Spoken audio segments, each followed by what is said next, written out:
तुम्हाला आता सगळ्यांना पाठवतो. आमशा पाडवी नाव पण बघा कसं आमशा.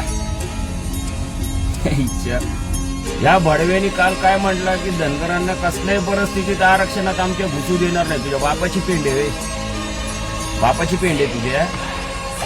धनगरांना आरक्षणात घुसू देणार नाही. अरे तू कोण भडवे, तू कोण आम्हाला आरक्षणात? आणि आम्ही पहिली गोष्ट म्हणजे घुसत नाही, आम्हाला कुणाच्या ह्याच्यात घुसायची सवय नाही.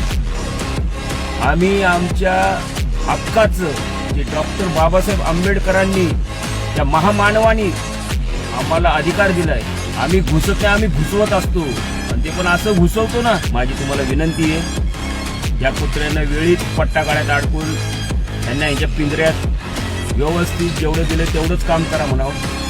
धनगरांच्या नादी लागू नका, कारण आम्ही धनगर म्हणजे जंगलातले वाघ आहेत.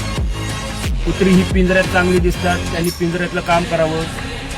गेटच्या आतमध्ये जेवढं आपल्याला भुकायला सांगितलं तेवढंच भुकावं. या धनगर वाघांच्या नादी लागू नये, कारण आम्हाला छोट्या मोठ्या भुकणे आणि असले जमत नाही. हे धनगरांचे वाघ जर का कुठले आणि एकदा ह्यांनी ठरवलं शिकार करायची, तर मग नरडीचा घोड घेतल्याशिवाय आमचे धनगरांचे वाघ शांत बसत नाही.